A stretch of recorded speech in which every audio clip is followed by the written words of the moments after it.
Segunda carta de Paulo aos Coríntios, capítulo 2, versículo 15.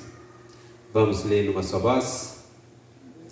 Porque nós somos para com Deus o bom perfume de Cristo, tanto nos que são salvos, como nos que se perdem. Amém. Vamos orar? Ô Jonathan, faz a oração para nós, por favor.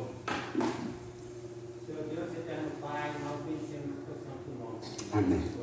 Pedimos, Deus, a tua graça, meu Deus, que o Senhor fale no nosso coração. Amém, Deus. Através da tua palavra, Pai. Hoje é o Senhor Ronaldo, Pai, em nome de Jesus, para falar com os nossos irmãos, possamos aprender a tua palavra, ser cheio do teu Espírito. Amém, Deus. Em nome de Jesus, nós bendizemos e te agradecemos, em santo nome. Amém. Amém.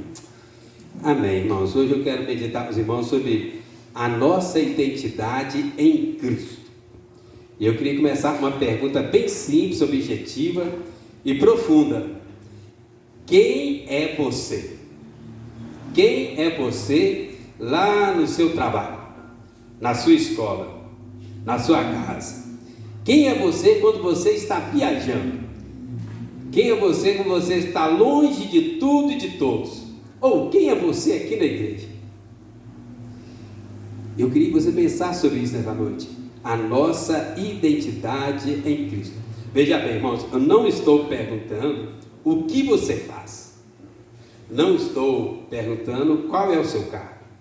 Naturalmente, aparentemente, eu sei o cargo de todos aqui na igreja. Não é isso. Eu estou querendo saber qual é a sua identidade.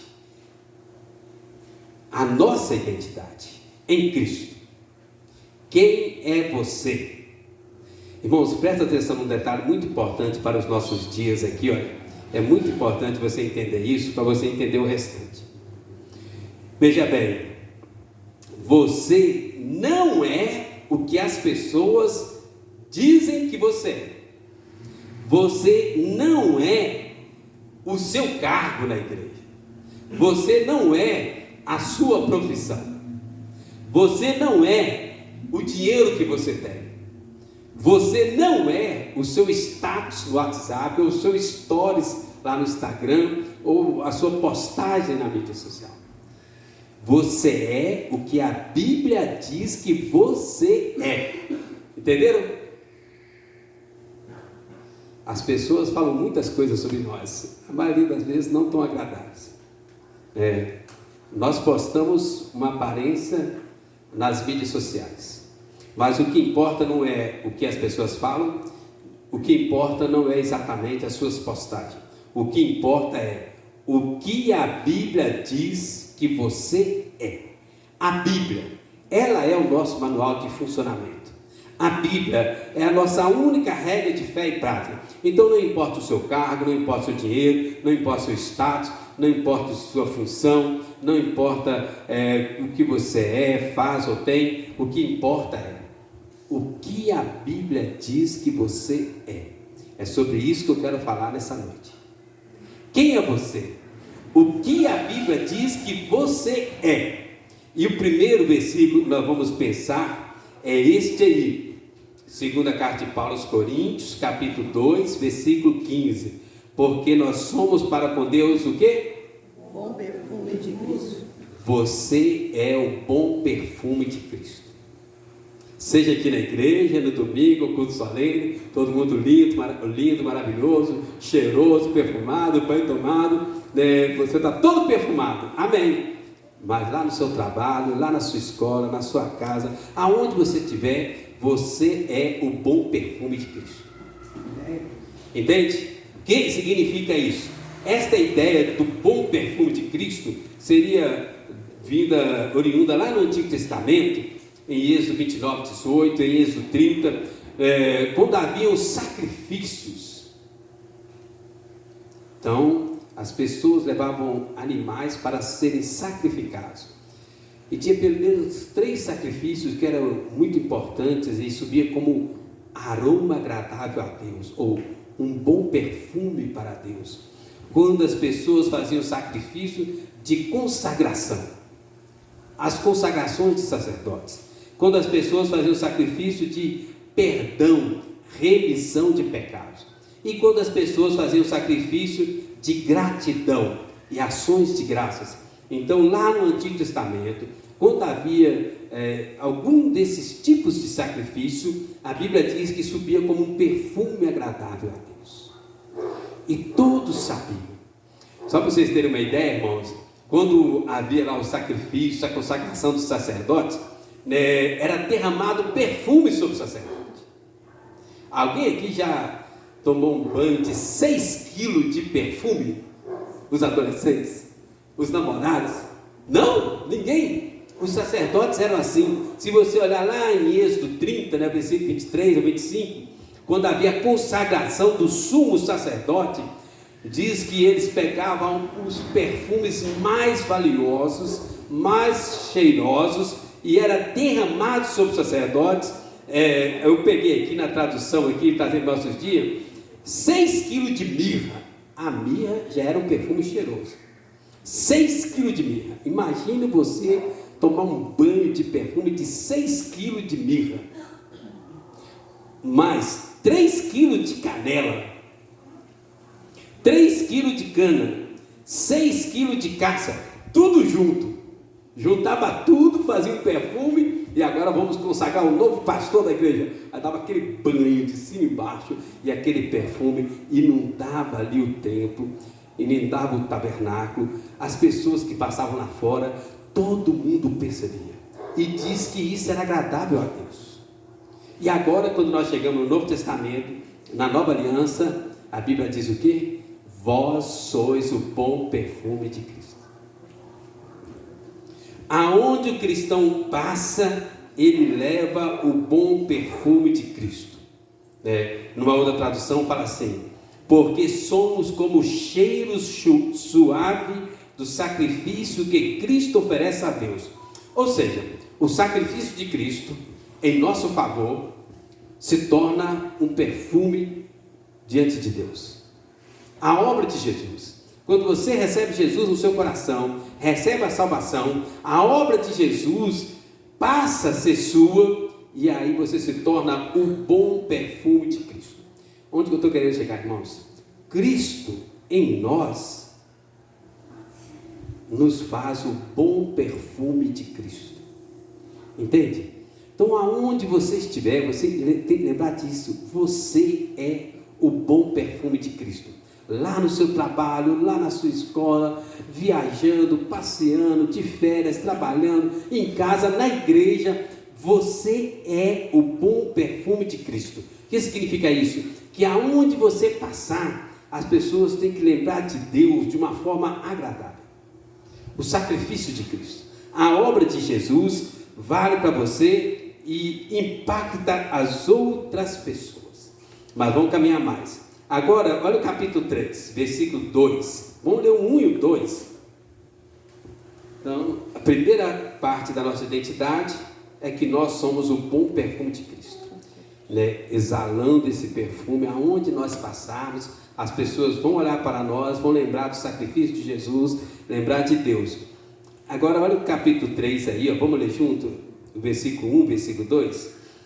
Começamos, porventura, outra vez a recomendar-nos a nós mesmos?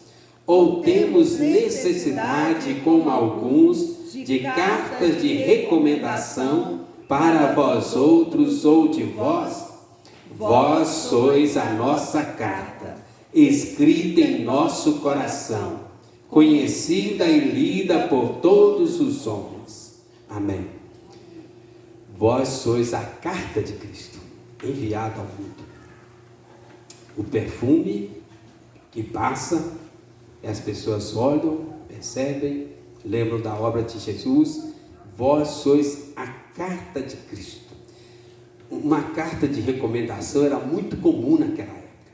Lembra que não existia meios de comunicações como nós temos hoje. Não existia telefone. Então, quando um homem de negócio mandava ali um funcionário, um representante, fazer negócio em outro lugar, ele mandava uma carta de recomendação daquela pessoa. Fulano é meu funcionário, ele está indo aí, eu estou recomendando ele, recebe ele aí, e assim era. E também, os próprios missionários, pastores, quando saíam de igreja em igreja, levavam cartas de recomendação. É uma carta de apresentação. Entende? Tem dois exemplos bons no livro de Atos, quando Apolo começou a pregar nas igrejas, mas ele não tinha cabeça muito boa, ele misturava as doutrinas do Antigo Testamento, aí as pessoas começam a ficar com medo da pregação de Apolo, começa a dar confusão, aí Priscila e Áquila chamam Apolo, orientam Apolo, ensinam Apolo as doutrinas fundamentais do Antigo Testamento, e aí manda ele pregar novamente nas igrejas.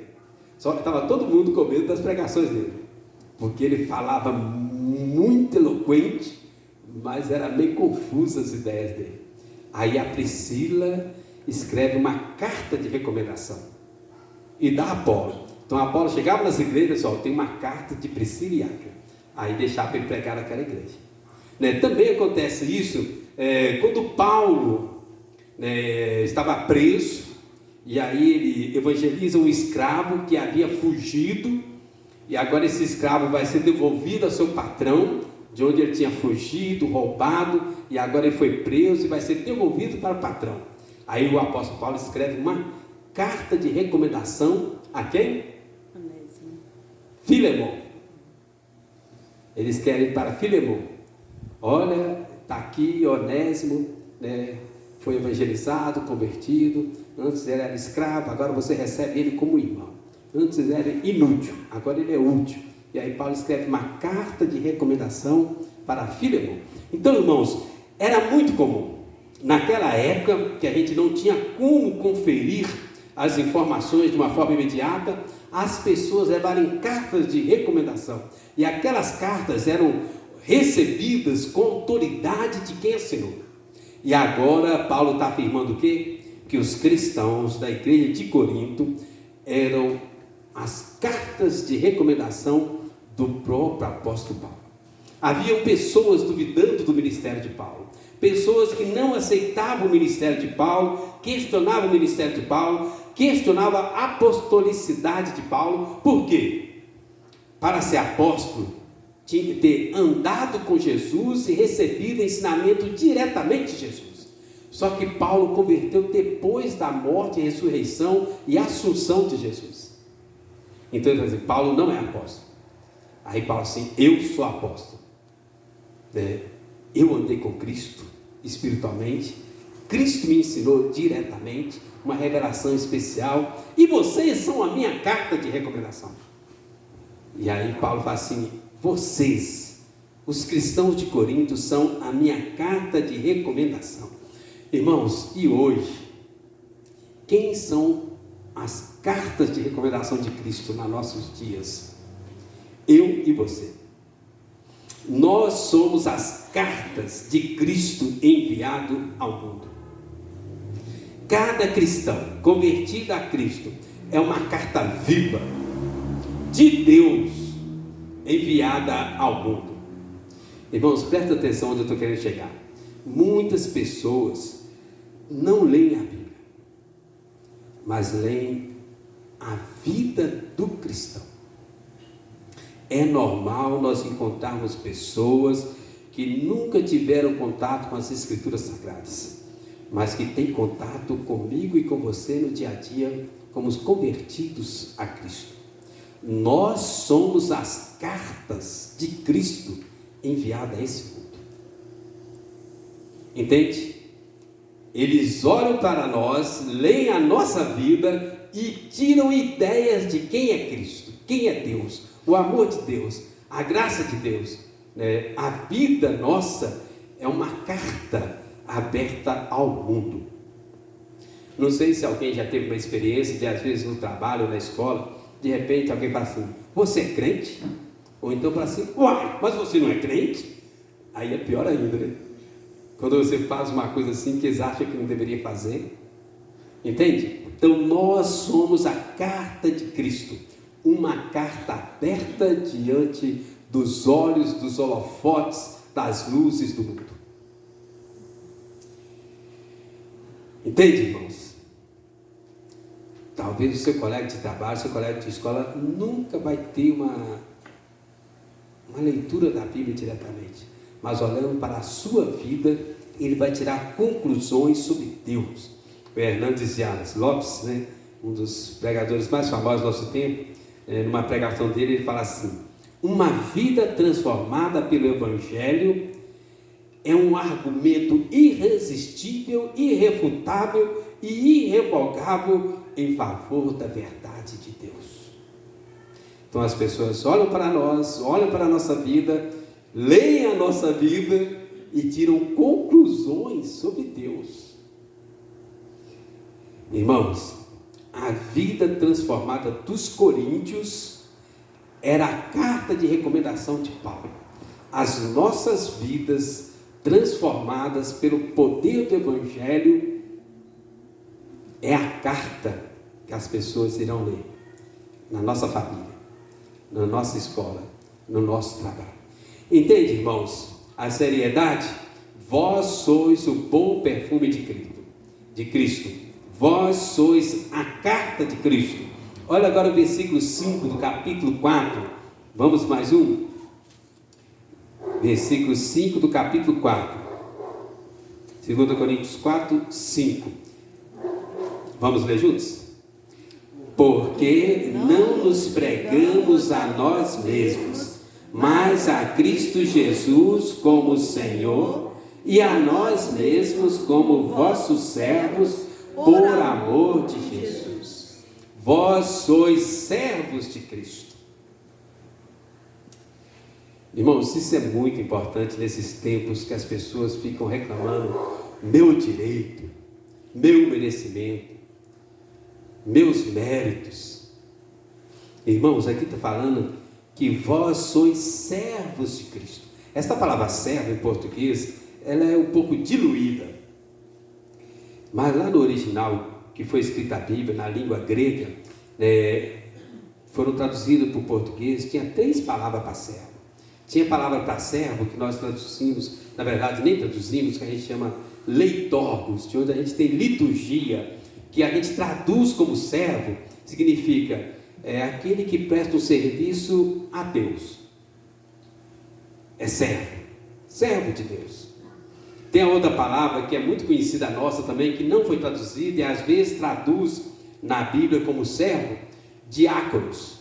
Servir significa aquele que presta um serviço voluntário para Deus. Então, leitorgos, serviço direto a Deus, traduzido como servo. Diáconos, serviço voluntário na casa de Deus. Mas tem uma outra palavrinha que é a que está escrita aqui. Não é leitorgos, não é diáconos. Tanto leitorgos quanto diáconos é serviço voluntário.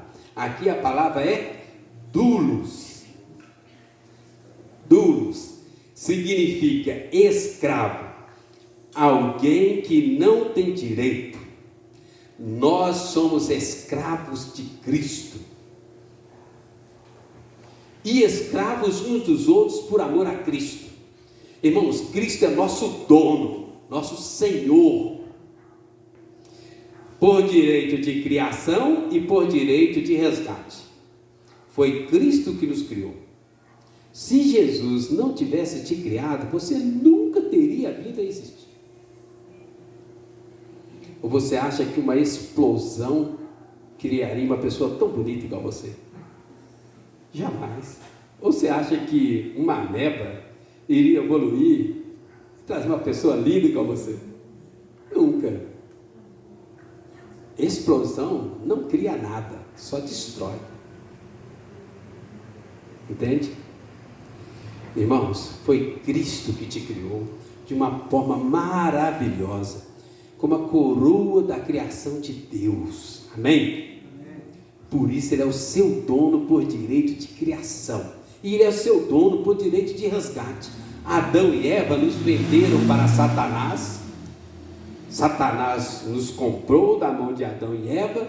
Nós nos tornamos escravos de Satanás. E aí Cristo nos comprou de volta. Com o seu próprio sangue. Com a sua própria vida. Cristo nos comprou de volta com o seu sangue precioso. Agora nós pertencemos a Cristo, por direito de criação, por direito de resgate. Nós não pertencemos a nós mesmos. Entende? Nós somos escravos de Cristo e nós somos escravos uns dos outros por amor a Cristo. Nós pertencemos a Jesus. Amém. Irmãos, a coisa mais sem graça é cristão ficar querendo o seu direito. A igreja de Jesus, Jesus é o dono da igreja, Jesus é o dono da nossa vida. Nós não temos direito nenhum, irmãos. Nós temos um céu incomparável aguardando a gente. Mas aqui na terra nós vivemos para servir a Jesus e servir uns aos outros. Olha Romanos 14, versículo 7, só para vocês verem onde eu estou querendo chegar. Romanos 14, versículo 7 fala assim, olha: porque nenhum de nós vive para si mesmo, nem morre para si. Porque se vivemos, para o Senhor vivemos. Se morremos, para o Senhor morremos. Quer pois vivamos ou morramos, somos do Senhor. Você não pertence a você. Você pertence a Jesus. A sua vida existe para glorificar a Deus. Não é para se autossatisfazer. Faz sentido? Tem um exemplo que eu vejo na história de Esther, que me faz pensar um pouco sobre isso. Esther já tinha sido eleita rainha. De escrava, ela se tornou rainha. Mas quando tem uma questão que ela precisa apresentar diante do rei, ela era esposa do rei. Aí ela fala com o seu primo lá, o Mordecai, assim: olha, o rei não me chamou para estar na presença dele. Ela era rainha. Se eu entrar na presença do rei, sem autorização do rei, eu vou morrer. Porque ela ainda tinha a mentalidade de escrava. O escravo era assim, mas agora ela é rainha. Entende? Nós somos servos de Cristo e servos uns dos outros. Nós vivemos para agradar a Jesus. Nós não vivemos para agradar a nós mesmos. Vamos mais um? 2 Coríntios 4, versículo 7. Então vós sois o bom perfume de Cristo, vós sois a carta de Cristo enviada ao mundo para que as pessoas possam ler, ainda que não leiam a Bíblia. Vós sois servos de Cristo e servos uns dos outros. Nós não pertencemos a nós mesmos, nós não vivemos para agradar a nós vivemos para glorificar o nome de Deus. 2 Coríntios 4, versículo 7. Vamos juntos? Temos, porém, este tesouro em vasos de barro, para que a excelência do poder seja de Deus e não de nós. Vós sois vasos de barro. Irmãos, tem muito vaso de barro achando que é alguma coisa nesses dias de mídia, de internet, milhões de visualização, o ego inchado. Mas nós somos vaso de barro. Vasos de barro, frágeis, sem valor, barato, perecível, quebrável, substituível. Vós sois vaso de barro, mas dentro de nós tem um tesouro incalculável. Lembra da parábola lá que Jesus contou do tesouro perdido no campo? Que o homem estava andando no campo, aí achou um tesouro, aí ele vai, vende tudo que tem, vem e compra o campo e pega o tesouro. Esse tesouro é o evangelho da graça de Deus. Nós somos vasos de barro, mas dentro de nós tem um tesouro imensurável. O evangelho da graça de Deus. Este é um tesouro, um valor incalculável, eterno, insubstituível. Não há outro tesouro como o evangelho de Cristo. Não há outro meio de chegar no céu. E ele não termina, não acaba, não tem fim. Então, irmãos, nós somos os vasos de barro, mas dentro de nós tem um tesouro de um valor inestimável. O evangelho da graça de Deus, o conhecimento do evangelho, a salvação, né, a vida eterna. Este é o tesouro. E cada cristão convertido a Cristo é um vaso de barro carregando esse tesouro. Nós viemos do pó da terra, somos frágeis, somos mortais, mas o tesouro é valioso. Agora presta atenção, irmãos. O que tem valor não é o vaso, é o tesouro que está dentro do vaso. Entende? Tem uma música que a gente gosta muito de cantar nas igrejas, né? Os cantores não ficam com raiva, mas eu vou falar, não vou cantar não. Você tem valor. Lembra? A gente cantava essa música, a igreja ia lá no céu e dizia, né? Mas o tesouro não somos nós. Você não é o ouro puro de Ofir. O tesouro é o Evangelho, a graça de Deus, o poder de Cristo, o Espírito que habita em nós. Este é o tesouro, ok? Nós não temos valor em si mesmos, mas o Evangelho da graça de Deus que está em nós é muito valioso e muito poderoso. Lá em Jeremias tem um exemplo muito interessante no livro do profeta Jeremias. Quem quiser conferir depois ou agora, Jeremias 18, versículo 4, que fala que o profeta Jeremias chega no oleiro, aí tinha um oleiro lá, estava fazendo um vaso, lembra? Aí estava lá fazendo um vaso, aí o vaso quebrou.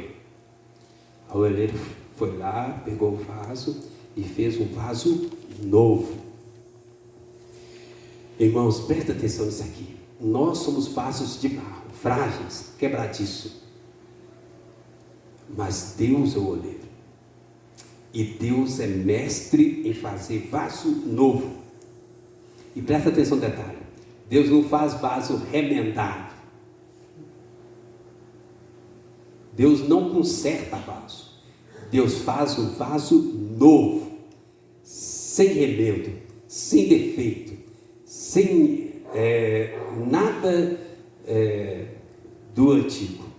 Ele pega o vaso quebrado e faz um vaso novo. Nós somos vaso de barro. Deus é o oleiro. Se algum momento na sua vida você sentir quebrado, você está do jeito que Deus quer para fazer um vaso novo. Amém? Entende, irmãos? Nós somos vaso de barro nas mãos do oleiro que é Deus. E o tesouro que está dentro de nós não pode ficar guardado para nós. Não deve ser guardado para nós, que é o Evangelho da graça de Deus. O vaso em si não tem valor, mas o tesouro que está dentro do vaso é muito valioso e tem que ser espalhado, distribuído. Amém? Mais 2 Coríntios 5, 17. Vós sois o bom perfume de Cristo, vós sois a carta de Cristo, vós sois servos de Cristo, vós sois vasos de barro, vós sois novas criaturas. Irmãos, este aqui é maravilhoso. Vós sois novas criaturas. Vamos ler juntos? 2 Coríntios 5, 17. E assim, se alguém está em Cristo, é nova criatura. As coisas antigas já passaram, eis que se fizeram novas. Irmãos, nós somos nova criação de Deus. Não é apenas um vaso consertado, mas Deus fez um vaso novo, uma nova criação, uma nova criatura, uma nova pessoa, um novo homem, uma nova mulher. Você é uma nova criação de Deus. A antiga criação, o homem segundo a carne, Adão e Eva, o homem natural. Agora vocês são espiritual, nova criação de Deus, né? Ainda vivemos nessa carne, mas você não pertence mais a este mundo. Nova criação. Antes estávamos mortos em nossos delitos, pecados, sujeitos às influências da carne, do mundo e do diabo. Agora, como nova criatura, estamos em Cristo, vivemos por fé, sustentados pela graça de Deus e pelo poder do Espírito Santo. Amém? Nova criatura, irmãos. Irmãos, nós não podemos viver como antes, porque nós não somos como antes. Entende? Nova criação. A nossa união com Cristo muda a nossa vida, muda a nossa história, muda a nossa perspectiva, muda o nosso pensamento, muda o nosso coração, muda as nossas ações, reações. Nova criatura. Nós fazemos parte de uma nova aliança e fazemos parte da nova criação. Começou com Jesus Cristo, mas agora nós somos uma nova criação. Nós não somos mais como éramos antes. Nós não vamos ter alegria nas coisas de antes. Nós não vamos conseguir ter prazer nas coisas de antes. Entende? A nossa vida é outra vida, é outra história.